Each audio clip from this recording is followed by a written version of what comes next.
అక్షయ దేహాన్ని అనుగ్రహించుటకు అతి త్వరలో ఆర్భాటంతో రానయున్న యేసుక్రీస్తు వారి ఘనమైన నామమును మరొకసారి మీ అందరికీ శుభములు తెలియజేయుచున్నాను. ప్రియులారా, దేవుని వాక్యం ప్రతిదినం వింటున్నారా? వింటూ మీ జీవితాలు కట్టుకుంటున్నారా? లేదా మిమ్మల్ని మీరే మోసం చేసుకుంటున్నారా?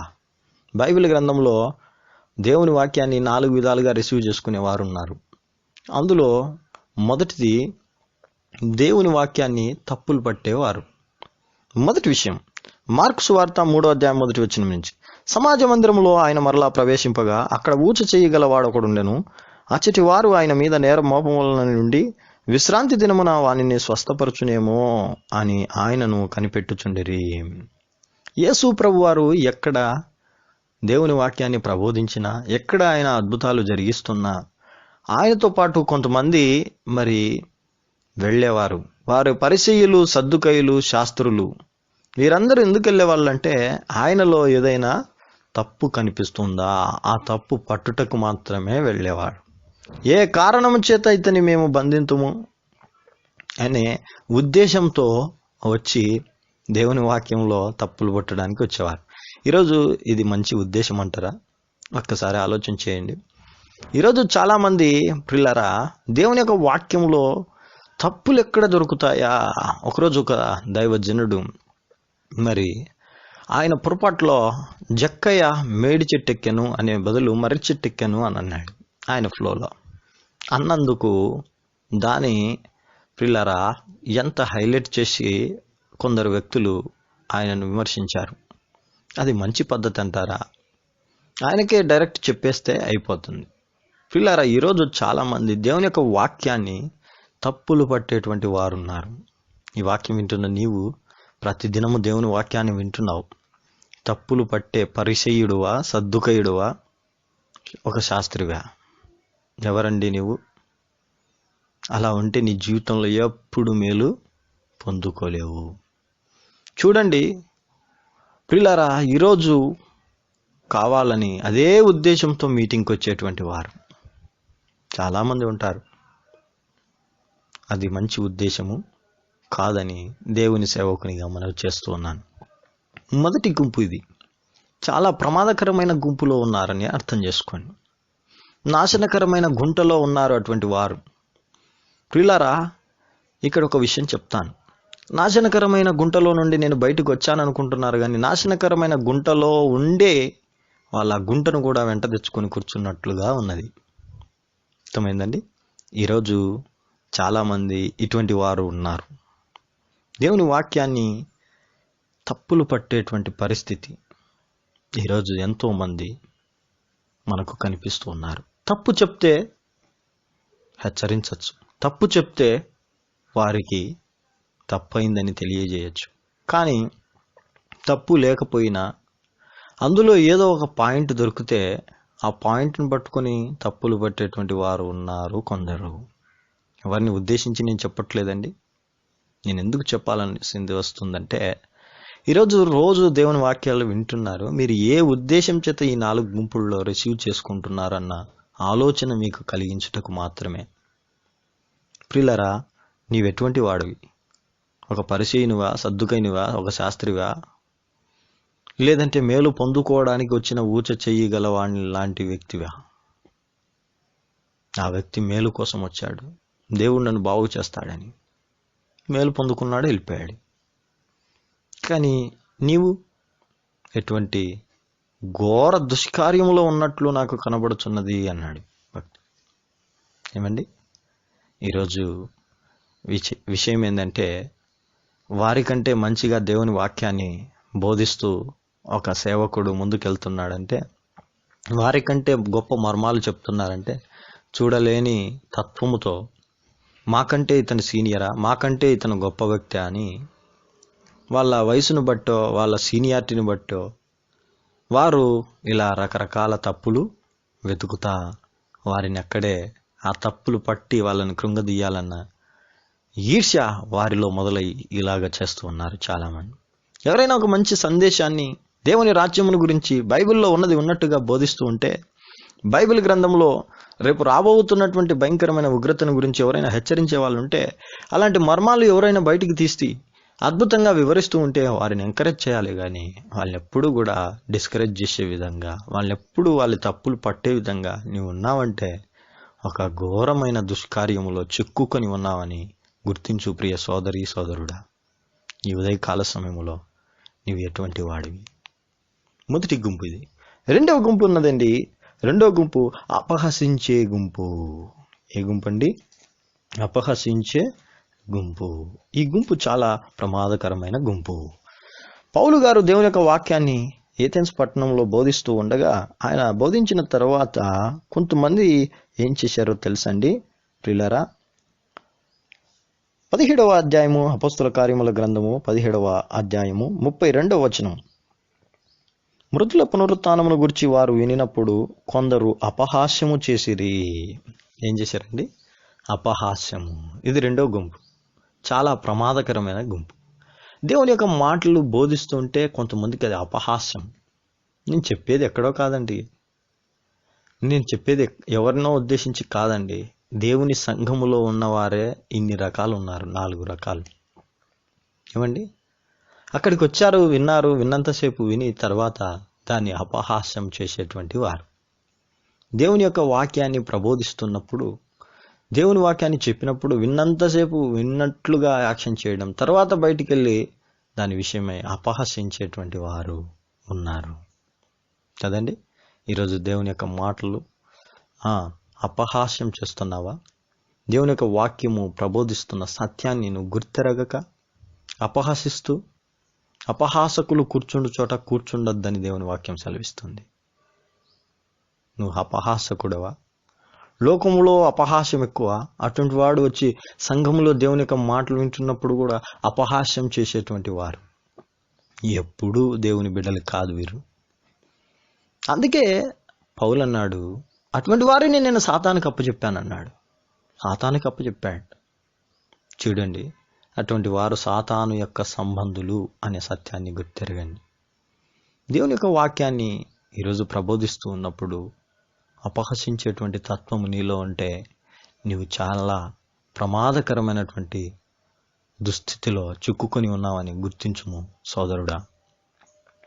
ఆ మాటలను పట్టుకొని వ్యంగ్యంగా, ఆయనకేదో భాష రాక, ఆయనకేదో నోరు తిరగక, ఆయనకేదో మరి స్పష్టంగా నువ్వు చదువుకున్నంత చదువుకోక, ఆయన ఒక దైవజనుడు, ఆయన బోధిస్తూ ఉన్నప్పుడు ఆయన మాట తీరు సరిగా లేదని ఆ మాటను పట్టుకొని కూడా ఆ పాస్టర్ ఇట్లా ఇలా అని చెప్పి దాని ఎగతాళిగా చెప్తూ ఉంటే నీ జీవితంలో చాలా కోల్పోతావు. ప్రియ దేవుని బిడ్డ, దేవుని యొక్క వాక్యాన్ని వింటూ ఉన్నావు. దేవుని యొక్క వాక్యాన్ని ప్రతిదినం వింటున్నావు. వింటున్న నీవు మొదటి గుంపు అయినటువంటి స్థితిలో తప్పులు పట్టే గుంపులో నువ్వు ఉన్నావా, లేదా అపహసించే గుంపులో నువ్వు ఉన్నావా? ఎప్పుడూ అటువంటి వారికి దేవుడి దగ్గర కాడండి. ఎప్పుడూ అటువంటి వారు దేవుని దృష్టిలో గొప్పవారు కాదు. అటువంటి వారిని ఎప్పుడు చేరదీయాలని దేవుడు అనుకోడు. ప్రియులారా, దేవుని గురించి ఎరిగి ఉన్నామని వారు చెప్పుకుందరే గాని తమ క్రియల వలన ఎరగమన్నట్టున్నారంటున్నాడు భక్తుడు. క్రియలు చూస్తే ఎరగనట్టే. పేరుకేమో క్రైస్తవుడుగా, పేరుకేమో విశ్వాసిగా చలామణి అవుతూ అపహసిస్తూ ఉన్నావా? ప్రమాదకరం. రెండోది, మూడో గుంపు మనం చూద్దాం. మూడో గుంపు చూసి చూడనట్టుగా ఉండే గుంపు. ఏ గుంపు అండి ఇది? దేవుని వాక్యం చెబుతూ ఉన్నప్పుడు చూసి చూడనట్టుగా ఉంటారండి. పౌలు గారు ప్రసంగం చేస్తూ ఉన్నప్పుడు 3వ అంతస్తులో ఐతూకు అనే ఒక యవనస్తుడు ఏం చేశాడండి? చల్లగా నిద్రపోతున్నాడు. ఆయన ఏదో చెప్పుకుంటా ఉన్నాడు. ఆయన రూట్లోకి నేను ఎందుకులే రావడము, నా రూట్ నాది, ఆయన రూట్ ఆయనది, రావాలి ఫార్మాలిటీ కోసం మాత్రమే వచ్చి కూర్చొని విని వెళ్ళేటువంటి వారు. అపోస్తల కార్యముల గ్రంథము 20వ అధ్యాయము 9వ వచనం. అప్పుడు ఐతుకు అను ఒక యవనస్తుడు కిటికీలో కూర్చుండి గాఢ నిద్రపోయి పౌలు చాలాసేపు ప్రసంగించుతుండగా నిద్రాభారం వలన జోగి 3వ అంతస్తు నుండి క్రింద పడి చనిపోయిన వాడై ఎత్తబడెను. ఏమండి? 2వ రకాల్లో ఎత్తబడని అనుకుండారు, పొరపాటు. కింద పడి చనిపోయి ఎత్తబడ్డాడు, ఎత్తేశారు. ప్రియ దేవుని బిడ్డలారా, ఒక విషయం చెప్తున్నాను. ఈ 3వ గుంపు కూడా చాలా ప్రమాదకరమైన గుంపు. ఏ గుంపు అండి ఇది? చూసి చూడనట్టుగా దేవుని మాటలు విని విననట్లుగా రోజు పొద్దున్నే శ్రద్ధగా వింటున్నారా దేవుని మాటలు? లేదా చెవులో ఇయర్ ఫోన్స్ పెట్టుకొని ఎవరో వచ్చి మాట్లాడుతున్నప్పుడు కూడా ఆయన ఏదో చెప్తున్నాడులే అన్నట్టుగా ఉన్నారా? ఇవ్వండి, దేవుని వాక్యాన్ని శ్రద్ధగా వినడం నేర్చుకోవాలి. దేవుని వాక్యాన్ని అశ్రద్ధ చేసేవాడు శాపగ్రస్తుడు. శ్రద్ధగా 15 నిమిషాలు కేటాయించి ఎవరు ఫోన్ వచ్చినా కట్ చేసి ఫ్లైట్ మోడ్ పెట్టి అవసరమైతే దేవుని మాటలు వినండి, ప్రయోజనకరం. అంతేకాని చూసి చూడనట్టుగా ఉండకూడదు. దేవుని వాక్యం చెప్తుంది, ఆజ్ఞాన కాలములను దేవుడు చూసి చూడనట్టుగా ఉన్నాను, ఇప్పుడైతే అందరూ అంతటా మారుమనసు పొందాలి. చూసి చూడనట్టుగా ఆయన కూడా మనల్ని చూస్తే మన పరిస్థితి ఏంటండి? మనం ఎత్తబడతామా? మనం కాపాడబడతామా? మనం శ్వాస పీల్చుకోగలమా ఈ లోకంలో? చెప్పండి. దేవుని వాక్యానికి ఎక్కువ ప్రయారిటీ ఇచ్చి మీ జీవితంలో ఉన్నతమైన స్థాయిలో నిలబడాలని ప్రభు పేరిట కోరుకొనుచున్నాను. అర్థమవుతుందండి? కొంతమంది అయితే గ్రూప్లో ఎంటర్ అయిపోయారు, మరి వాళ్ళు యూజ్ చేస్తున్నారో తెలీదు, యూజ్ చేయట్లేదో కూడా తెలియదు.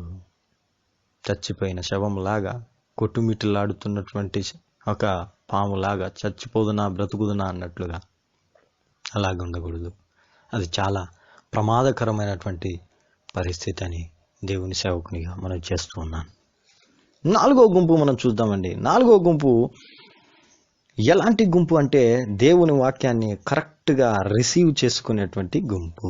కరెక్ట్గా దేవుని వాక్యాన్ని రిసీవ్ చేసుకుని, అదే పౌలు గారు చెప్పిన ప్రసంగంలో మనం చూస్తూ ఉన్నాం.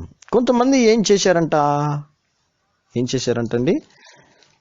అపొస్తల కార్యముల గ్రంథము 17వ అధ్యాయము 34వ వచనం. అయితే కొందరు మనుషులు అతన్ని హత్తుకొని విశ్వసించిరి. ఇది 4వ గుంపు. దేవుని వాక్యాన్ని కరెక్ట్గా రిసీవ్ చేసుకునే గుంపు ఇది. ఈరోజు మీ రిసీవర్ బాగుందా? రిపేర్లో ఉందా? సంఘాలలో ఇలాంటి వాళ్ళు తక్కువగా ఉన్నారు. ఇలాంటి వాళ్ళు ఎక్కువ ఉన్నారు. మొదట పైన చెప్పిన 3 గుంపుల వారు ఈరోజు ఎక్కువ మనకు కనిపిస్తూ ఉన్నారు. ప్రియ దేవుని బిడ్డలారా, ఏ గుంపు నీది? కొందరు విశ్వసించి అతన్ని హత్తుకున్నారంట. అయ్యా, ఇంత మంచి వాక్యాన్ని మాకు బోధించావే, ఇంత మంచి సత్యాలు మాకు తెలియజేశావే, ఇంకొకసారి విందుమన్నారంట. మరికొంతమంది ఇంకోసారి చెప్పండి అయ్యా, అద్భుతమైన మాటలు. ఏమండి, ఒక మంచి పాట పాడితే వన్స్ మోర్ అంటారు, దేవుని వాక్యాన్ని చెప్తే మాత్రం లేదు కదండి. ఎవరైనా ఒక మంచి లేటెస్ట్ న్యూస్ పెడితే, అప్డేట్ చేసి మనకు పెడితే మనం ఏమంటాం? వారికి థ్యాంక్స్ చెప్తాం. ఎవరైనా ఓ బ్యాంకులో పెన్ ఇస్తే మనకు అవసరం ఉండి ఏం చెప్తామండి? థ్యాంక్స్ అంటాం. కానీ యేసుక్రీస్తు తన రక్తం ఇచ్చి ప్రాణం ఇచ్చి మన కొరకు చనిపోయి సమాధి చేయబడి తిరిగి లేచి ఏమండి మన కొరకు భవనాలు నిర్మించి మరలా రాబోతున్నాడు. అలాంటి అద్భుతమైన విషయాలు బైబిల్ గ్రంథంలో పొందుపరిచి దేవుడు అలాంటి సంగతులు బోధిస్తూ ఉన్నప్పుడు హత్తుకునేటువంటి పరిస్థితి నీకుందా? దేవుని మాటలకు హత్తుకోవడం. అక్కడ హత్తుకునింది పౌలు గారిని కాదు, దేవుని మాటలకు హత్తుకున్నారు వాళ్ళు. దేవుని మాటలకు. ఈరోజు దేవుని మాటలకు నువ్వు హత్తుకుంటున్నావా? ఆలోచన చేయండి. లూకాసు వార్త 2వ అధ్యాయం 19వ వచనంలో, అయితే మరియ ఆ మాటలన్నీ తన హృదయములో తలపోసుకొనుచు భద్రము చేసుకొనెను. ఏం చేసుకునిందండి ఆమె? దేవుని యొక్క మాటలు తన హృదయములో భద్రం చేసుకుని తలపోసుకొనుచు. మీరు తప్పులు పడుతూ తలపోసుకుంటున్నావా?